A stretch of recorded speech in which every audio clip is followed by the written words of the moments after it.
Let's move on. I think we've got a lot more, not, more positive topics, hopefully, to talk about now. Mm. So the next thing I want to talk about is um, Jamie Skeller and Mogul. So I don't know if you guys have seen this, but Jamie Mhm. is a co-owner of GG Easy. So he's been around Australian esports for I'd say a bit over a year, maybe longer behind the scenes. And he's announced this new venture called Mogul, which is a tournament website. So it seems like a kind of website which it's not a new concept where you can play tournaments daily and win small prizes and um, So is yeah, this the equivalent of Face It I or similar to Face It? yeah, I'm not Sort sure of. how they. Yeah, I don't think they have large leagues, but it's hard to tell because this tweet was the one that I wanted to well that Oh, no, no, no. Face It isn't just about large leagues. They run an online tournament platform yeah for Counter-Strike and PUBG. And you can jump in and win things on a monthly, sometimes daily basis, and you can get PUG games in competitive set. yeah I mean I don't think Mogul's been launched yet, so that's I'm not really too sure Mm. exactly what these tournaments are going to be like. But he seems to be getting quite large shipments of prizes.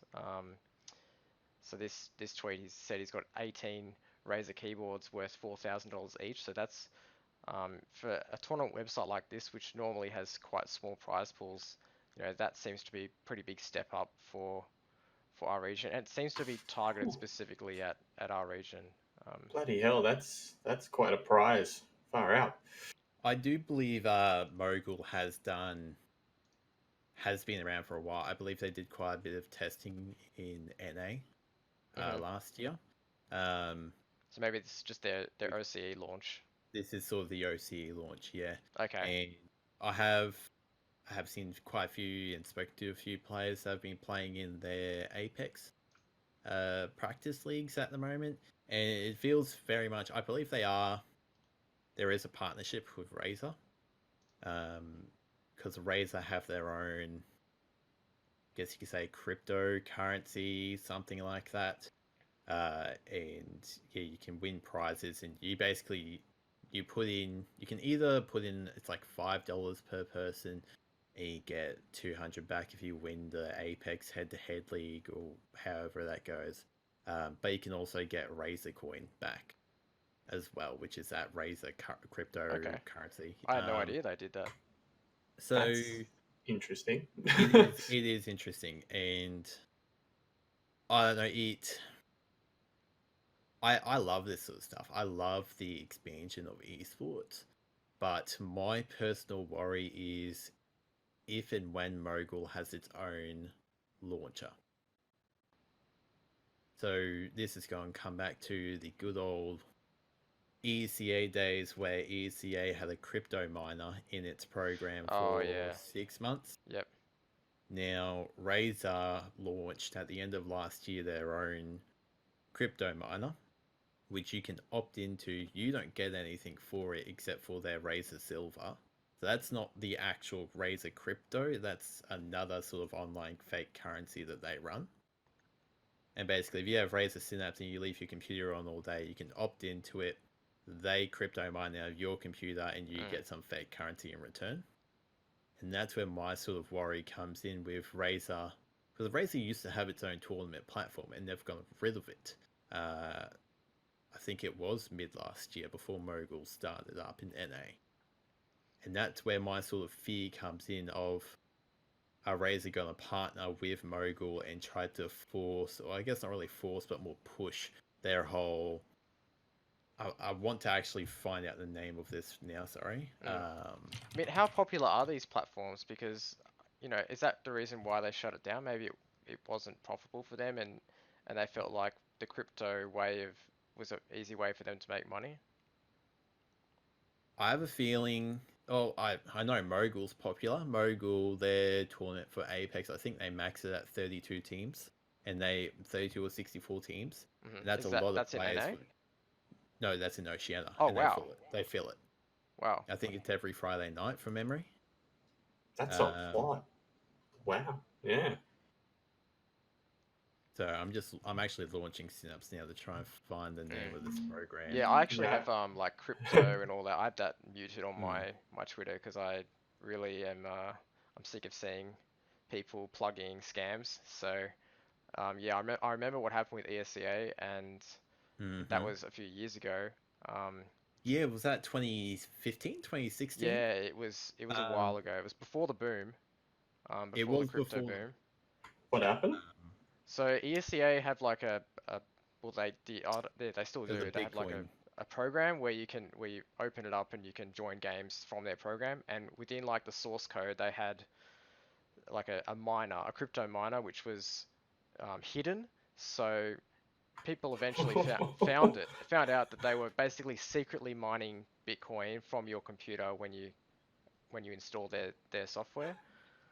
And it Far lasted for out. like 6 months or something. It Yeah, lasted for a long time before people finally called out ESCA for it. yeah, and I think back then, like because Bitcoin wasn't really like really well known, they didn't really even get a No, lot of flack for it. They just kind of everyone was like, "What are you doing? Stop this!" And that was also when they were trying to do more intrusive checks for cheating.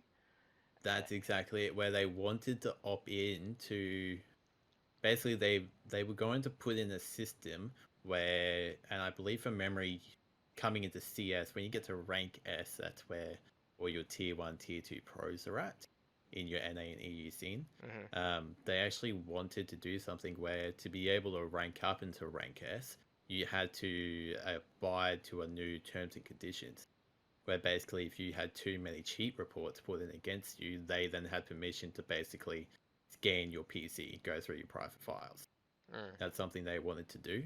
I believe Faceit was even considering it around that time too, before they launched their own Faceit FPL.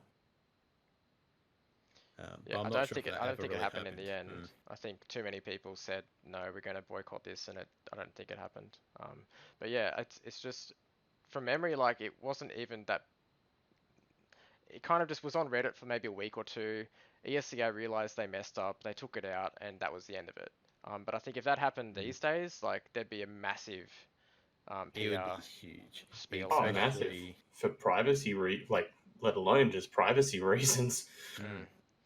Mm. And So that just that yeah, then all comes back to my whole worry of Razer partnering with Mogul. And who knows? Maybe this could be part of a whole, like, sort of wide branching plan where Razer wants to partner with more and more of these platforms. What if the next one they partner with is Faceit, where Faceit have their own platform already? And it does eventually come you sort of get where I'm coming with. You know how like there used to be that point in time where you couldn't download the program without having to tick off on downloading 10 different browser extensions. How there was that point there a few years mm, back. You couldn't download a program at all without going through all that. I'm afraid that's sort of where Razer is coming from. They have the power, they have the money, they're in the position to throw partnerships out to any of these TOs and just straight up say, hey, we want our programming in your platform, and eventually people are going to miss it. Eventually people are going to miss the boxes they have to tick off to stop, like to not bite into the soft miner, I believe it is. Well, it's like reading terms and conditions with That's everything. basically Like it. you don't read the 14 pages of terms and conditions for mm. iTunes No. or anything when Although you install it. So, I kind of think like ever since Facebook, that whole Facebook debacle happened with the data breaches and Cambridge Mm. Analytica and all that. I think ever since that happened, there's been a massive shift just in general in society with people taking more care of their data and like be more proactive with, all right, what is this actually gonna take from me? So yeah. like in my opinion, as long as these programs are upfront with their customers about what they're asking you to do and what they're asking you to sign up for, and as long as you realize that, for example, if you put $10 onto a tournament and the prize is X, but you've got to play against 100 people, and they make it very clear, like, well, this is the prize pool, this is the buy-in, this is our cut. Like, the worst thing for me is when it's all behind closed doors and you don't really know the value of everything that you might possibly win, because then it just feels like people are buying into false hope, and especially with a lot of young kids that will be playing this. So I think as long as everyone's very upfront, and Mogul seem to have a great reputation. So hopefully that continues.